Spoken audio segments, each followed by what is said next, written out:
Hi there, welcome back, and if you're new to this channel, do subscribe. We're going to talk about many things about China and the West, and today probably one of the most loaded topics that I want to express.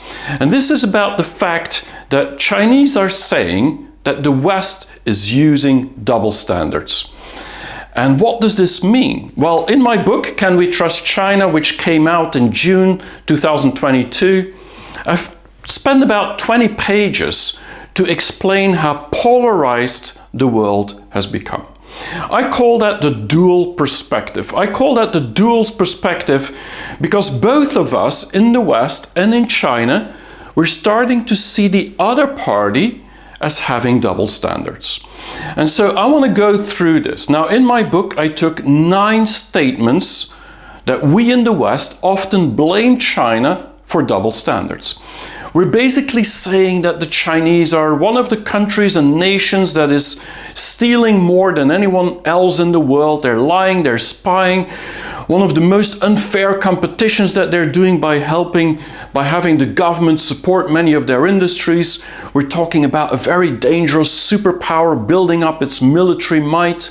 We're talking about, of course, China being the factory of the world of fake goods and then being very secretive and non-transparent, having more control with 500 million cameras in that country than anywhere else in the world. Of course, a dictatorship with Xi Jinping probably having a 3rd term with a lot of power, the communist one-party system that is controlling everyone, and ultimately the most important topic of all, the violations of human rights in China. And so these are 9 topics that I've included in my book, in my introduction, to show how we in the West view China. But what I also did was actually do the opposite and look at how the Chinese look at these same 9 things. Now, the problem what we have with these 9 allegations or blaming that we have on China is that we have started to put China in the camp of the bad countries and people and governments, while we seem to be good. And the more we talk about China having double standards and China not being good, actually, the more it feels that we are doing the right thing and are on the track. It's not just that we feel China's not bad, actually we feel China's evil often. It's cheap, it's selfish, it's corrupt, it's malicious and even dangerous in its kind. So these are the things that we will claim about this country, and we do that pretty much to say that China is not as good as the West is. Now, from a Chinese perspective, they call out double standards. And they say when we look in our mirror, we see a perfect good image. But when we look at the Chinese, it's very distorted. And for us, the Chinese are actually on the other side, not doing the things as they should. Now, this is what the Chinese call double standards from the West. And more specifically, you will hear a lot of people talking about American exceptionalism, where when America does something bad, it's okay. But when China does something bad, well, the whole world should be watching and stop them. But then the Chinese will have long lists of things that the West, America specifically, is not a best example or not the best student in the class to start dictating and lecturing China about how they should behave. The income inequality, the poverty rate, if you look at incarcerations, if you look at the homeless, if you look at things like healthcare and education problems with the loans, you look at how many countries they've bombed. There's so much on that list that Chinese will say, well, they should be looking in the mirror first and should first look at their own problems before starting to judge China. And so this is what Chinese very often call double standards. Now, what I've done in my book is actually put those 9 standards or 9 blames that I've mentioned before into a double lens. And I've taken a Chinese and a Western lens next to the other.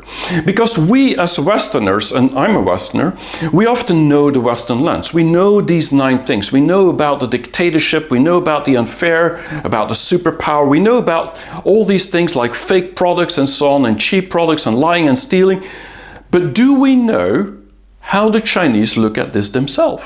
And so I thought before going into my book, in the introduction, I've actually explained how the Chinese lens looks at these same allegations and how they view the West on itself. And so I'm going to go through all 9 of them, but I'm going to spend a little bit more time on the first one, just to explain how complicated and how different things can be from a different lens. And then in my book you can read about the other 8 in more details. But I'm going to touch on all 9 of them. The first one is typically that we in the West will say, well, we are a democracy and we have to fight for our democracy. Definitely in Hong Kong, that's what they're doing, against Beijing and the autocracy of the Chinese Communist Party. And basically this is an autocracy where just a few people, and Xi Jinping in particular, have control over a lot of people, and they are not legitimate because they haven't been voted into the politics or government on the highest levels, and we can't vote them out. There's no checks and balances. I mean, we know these stories, but the reality is that we're putting democracy versus autocracy. And it makes us in the West feel like we're on the good path and China, being an autocracy, is on the bad path. And we know all about that since the war in Ukraine. So how do Chinese look at this themselves? Well, for them, I mean, their society, their governance is also democracy and it's a meritocracy at the same time. So despite the fact that they don't deny that they are kind of an autocracy in a way, I mean, they focus more on the fact that their leaders have been voted into office at the lower levels, but basically have to go through exams and prove that they're doing things well for the people in order to get to the top level. And so people like Xi Jinping and many governors are really much involved into society. And this is something we don't see much, but this is not typical of a dictatorship or an autocracy that we know from other dictatorships. And so yes, this is a meritocracy that wants to elevate the poor, that wants to have equal rights for women and help them to be elevated as well, to respect the elderly and the weak. And so this doesn't fit our image of an autocracy. But this is how Chinese see themselves. And when it's about being a democracy, I made another video, I'll put the link in there, for a few months ago, where the question I asked is China a democracy? And actually, if you go to the Constitution of China from 1954, you see very clearly that China is claiming to be a people's democratic dictatorship. Now, how can democracy and dictatorship be in the same sentence? For Chinese, it makes sense because it's all about doing good for the people. And if the people are better off over time, thanks to the dictatorship or the autocracy, well, that is actually a good thing for society. I mean, we can debate whether it's right or wrong, but this is why the Chinese call themselves a democracy. And so when they then look at our democracy, specifically the American democracy, how do we explain to Chinese that the American democracy or Western democracy, where Capitol Hill is stormed, where basically Trump is saying the democracy doesn't work and the votes have been stolen from me.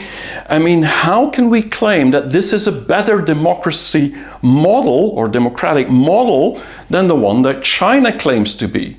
And so this is where really we see the difference.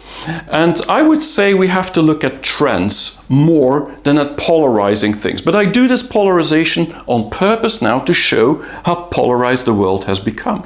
And what I've seen, if you look at trends, is that the Chinese autocracy or dictatorship has become more and more inclusive. More people get included to get opportunity in life. While in the West, in Europe, in America, in many Western countries, most of them, our democracy, which we're so proud of, is actually becoming more and more polarized. And so the question is, what works best? Is it an inclusive autocracy or a polarized democracy? And sometimes one can actually perform much better than the other. And so this is where the first of these 9 statements have really put China and the West next to each other.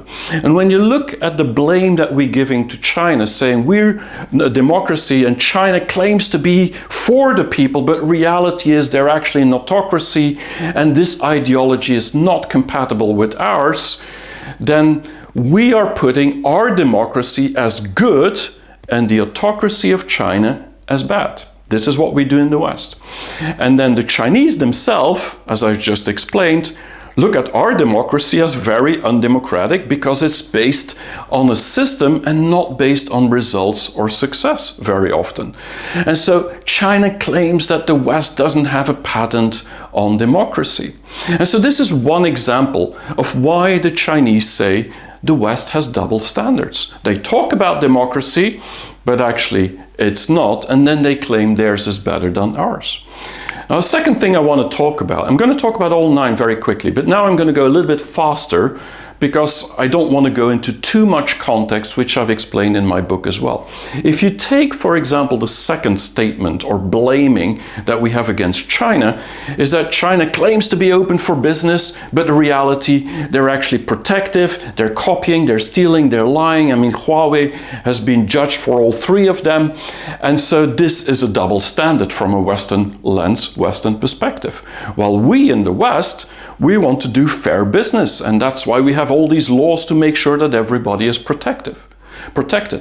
Now the question is, how do the Chinese look at our fair business in the West? Do they really feel that they are not following the fair business and the IP laws and the laws of the West? Well, specifically when you go into the past, I mean, many Chinese will say, yes, the Western laws, IP laws, were actually IP clause for China. There were real clauses that were trying to actually contain us. And they wanted to contain us by having the rich corporations and rich companies actually protected for their creations against those countries, developing countries, that needed some of these technologies, innovations and creations in order to develop society. Actually, the IP laws were used against China. And so from a lot of perspectives, specifically 30, 20 years ago, China saw themselves as being in a straitjacket from the West, by the West. A straitjacket that was designed by the West and that we even make look cool on itself.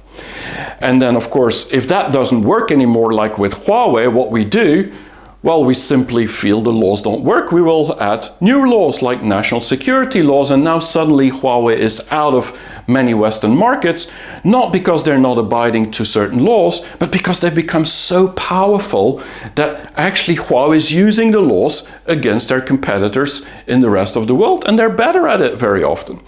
And so this is what in the past the Chinese felt they had to do, this stealing, lying and spying sometimes, because this was kind of like a Robin Hood environment. Now, this is just one example of how they see that the West is using double standards to actually contain China, or have used it in the past. And now they're changing the laws because the previous laws don't work anymore. Now, the third thing is really about this unfair competition. The governments helping Chinese companies to actually sell solar panels or steel or anything that actually China is overproducing with capacity, or even the fact that some companies will just steal the brand of other companies. I mean, this is all normal, and it's all not about China not keeping to its agreements. And this while China talks about being a real defender and promoter of globalization. I mean, it's really a double standard when we look at it from a Western lens point of view. Now, how do the Chinese look at it?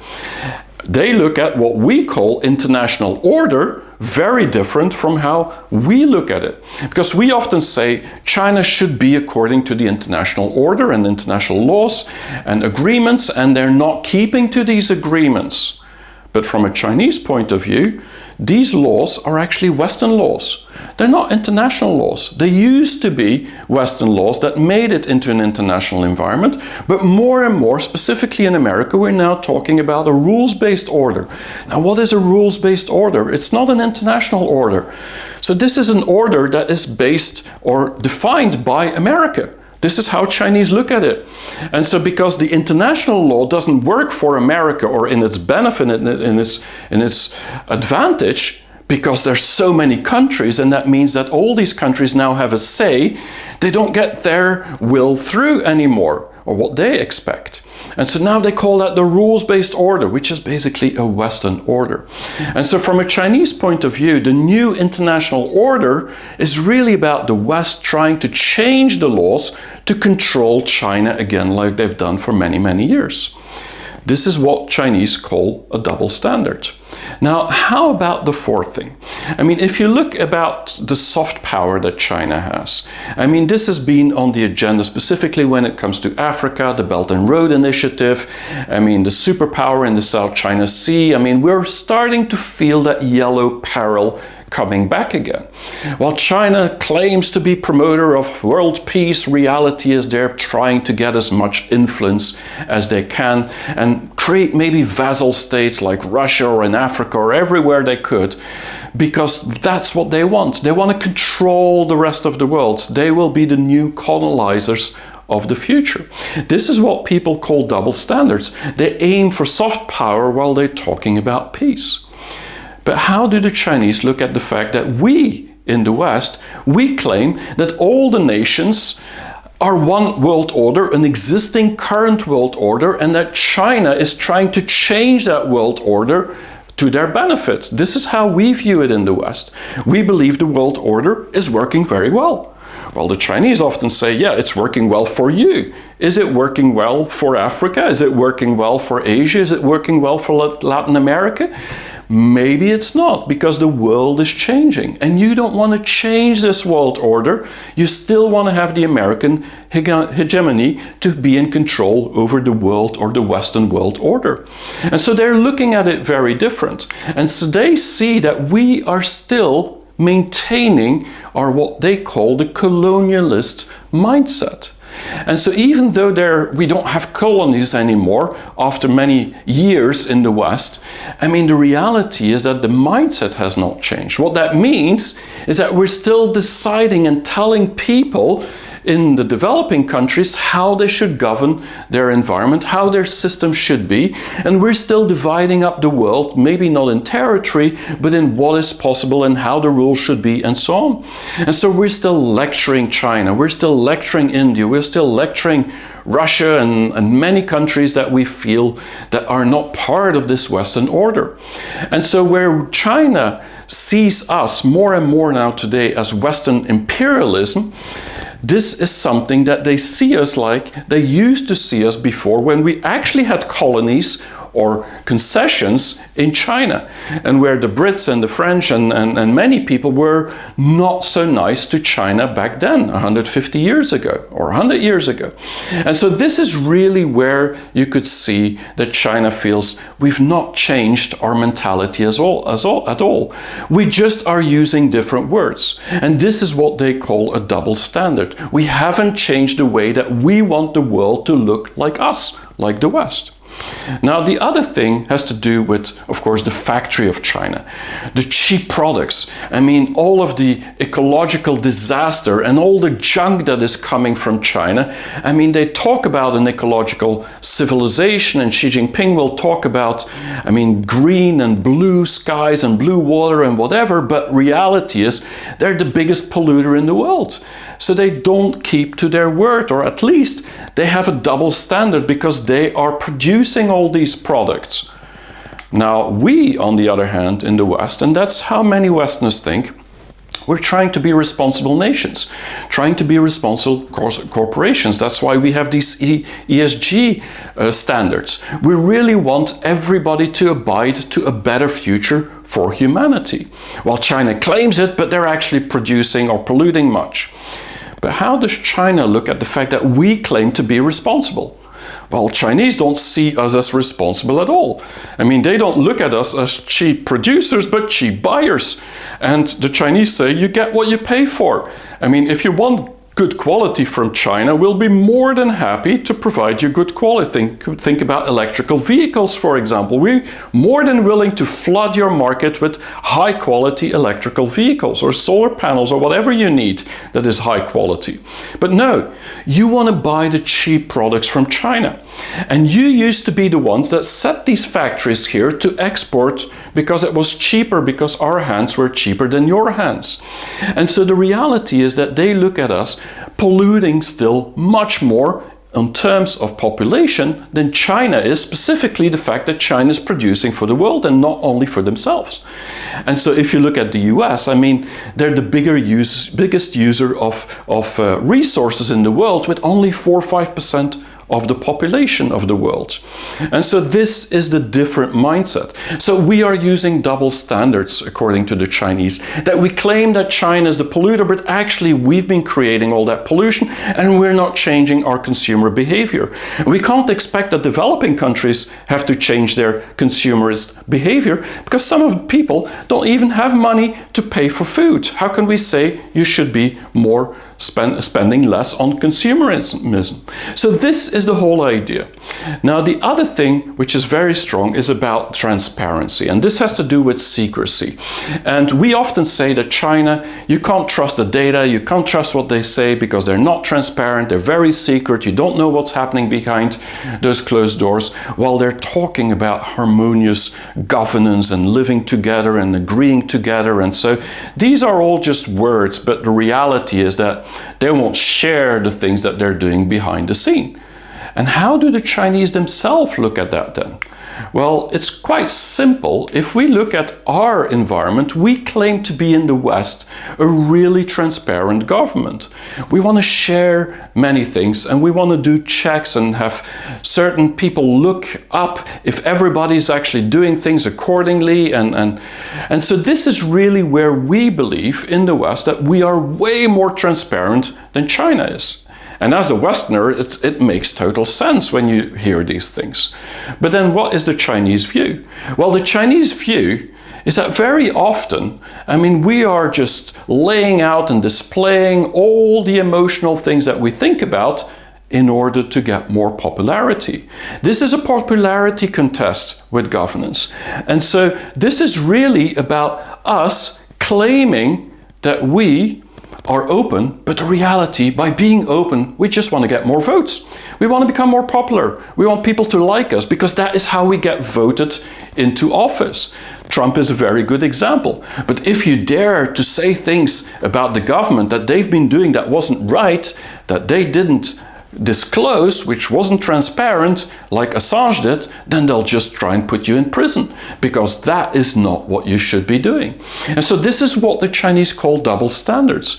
We talk about transparency, but it's a lot about popularity. And it's because our democratic system is based on popularity, it's based on votes where people like you. And to like you, people need to actually be popular and try to be as transparent as possible about their personal lives, while the Chinese are very formal and they don't want people to know about their personal life, and often they feel that if things are behind closed doors, the success rate is much higher because you agree much easier than if the whole media is aware of everything. So this is what the double standard is. China's maybe less transparent, but maybe more effective. And then the other thing has to do with freedom. We've talked about this constantly, and this is about China being a control state and having no freedom at all. And the Chinese claim, well, China is just like it is because this is the most safe and secure place on the planet almost, and this is for all people a good thing, and we're trying to actually protect the privacy and the freedom as much as possible, but we need some control because with 1.4 billion people, it would otherwise get out of control. But we see this as a society without freedom, and people are afraid of speaking out. Now, how do the Chinese look at that double standard from us? Because from our perspective, we believe that freedom is one of the most important human rights and something everybody should stand by. And so the Chinese look at freedom a little bit different. And I'm not going to go into much detail there, but this is really about what is freedom about. And do the Chinese feel less free than the Westerners? And the answer often is no. If they would really feel unfree, and I'm talking about the general population, of course there's always people who don't like certain governance or certain ways of living, and that is of course unfortunate when you live in China. But the reality is, if you look at freedom, every year until the pandemic was there, Chinese, 100 million and more, were traveling overseas. They were all coming back. Why were they coming back to that unfree authoritarian regime where nobody has freedom and everybody's scared to speak out? It makes no sense. Maybe they came back because they are accustomed to that framework of freedom, which makes them feel free within that framework, and specifically more secure and safe, which is maybe a higher priority than political freedoms. So this is just an opinion. But when the Chinese then look at the West, and we claim to be the freest country of all, then countries like America, well, there's the biggest incarcerations and most people in prisons of anywhere in the world. And so are these people really free? And is it really as fair as it is? And so do you think Google is actually not spying on you? And so on. I mean, there are many, many of these double standards where we claim to be free, but the reality is many of the people are locked up somehow because they're not into the general society or into the rich that can afford the freedom that the society is offering. So freedom is selective in the West, while in China, maybe it's also selective, but then for different people. And so this is where it's a double standard. We shouldn't be claiming that we are free in every aspect. Now, when it comes to dictatorship and Xi Jinping as the dictator because of all the power he has in everything from the government, the party, the police, I mean, he has lots of power, and now he's going to be probably a third term in October, November, which makes him probably one of the most powerful people on the planet. And then he talks about this Chinese dream, but actually he has so much power that this could become a nightmare according to many Westerners. We should really be worried about all the power that Xi Jinping has. While we in the West, what we have is checks and balances. It means that we, at least when we feel something is derailing, we can change that course. That's how democracy works. China can't do that. It's much more different. So if Xi Jinping or if the government suddenly goes into a very different direction, which is dangerous for the world, well, we're in trouble. That is how we look at it. Now, how do Chinese look at this whole thing? From a Chinese point of view, we actually have lots of leaders, but many of them are weak leaders. And so China is the right leader for China. Let's not forget that in the past, the Chinese empire and emperors actually had a lot of power, and this was the most custom way in China to keep the country together. While in the West, you feel that they're constantly fighting with each other, and they've been fighting wars for centuries as well, but they're often debating and there's not much result. And very often these weak leaders, they're just now reacting to what China does as a threat, but not coming up with a vision themselves. Think about what the G7 did with just spending billions and billions now to actually do the same thing as the Belt and Road Initiative instead of joining that initiative. So they're kind of weak leaders. Specifically what's happening in the Ukraine, if you look at the fact that they're now stopping or giving sanctions on Russia not to import oil and gas, and so to try and import less oil and gas, but not cutting it off because that would hurt us too much. That is what Chinese say, well, if you really want to do something, just cut off all the supply, and then you will make a point. Now you're just trying to be having double standards. You want one thing, but you're keeping the other thing. This is how Chinese look at it, that Xi Jinping is maybe the right leader for China, and our leaders are probably the right leaders for us. But we shouldn't be claiming that our leaders would be better to run China. Now, the last thing that I want to talk about, which is the most sensitive of all, is about the human rights. And I could talk a long time about that, but this is not the purpose of this video. And where we really talk about the fact that China is violating human rights on a massive scale, and specifically in Xinjiang, but we're also talking about, of course, Tibet and Hong Kong. And at the same time, China and the top government is talking about common prosperity. And so how can they talk about common prosperity if they're so repressive? While we in the West, we're a clear protector of human rights. And so for us, this is really about showing that every human has the rights for freedom and the right that they should be safeguarded. And so we should protect that. While China is not. They're doing things they shouldn't be doing. And then how do the Chinese look at our human rights? Because we're blaming China for that. But are we doing such a good job? According to the Chinese, if you think about Black Lives Matter, or you think about the immigrants in Europe that are dying because we don't care for those people, well, for Chinese this is called double standards. And so we're violating, in Chinese point of view, a lot of human rights as well. Also with the policy around COVID, that so many people had died because we didn't want to do strict laws. Now, we can debate it both sides. The question is only, from a Chinese perspective, we should not be lecturing China how they should be improving on human rights, because they are very much aware that this is something that they want to do. But we aren't doing a good job ourselves. And so this is a very long story and a very sensitive one. And I believe we're all having problems in every of these 9 categories.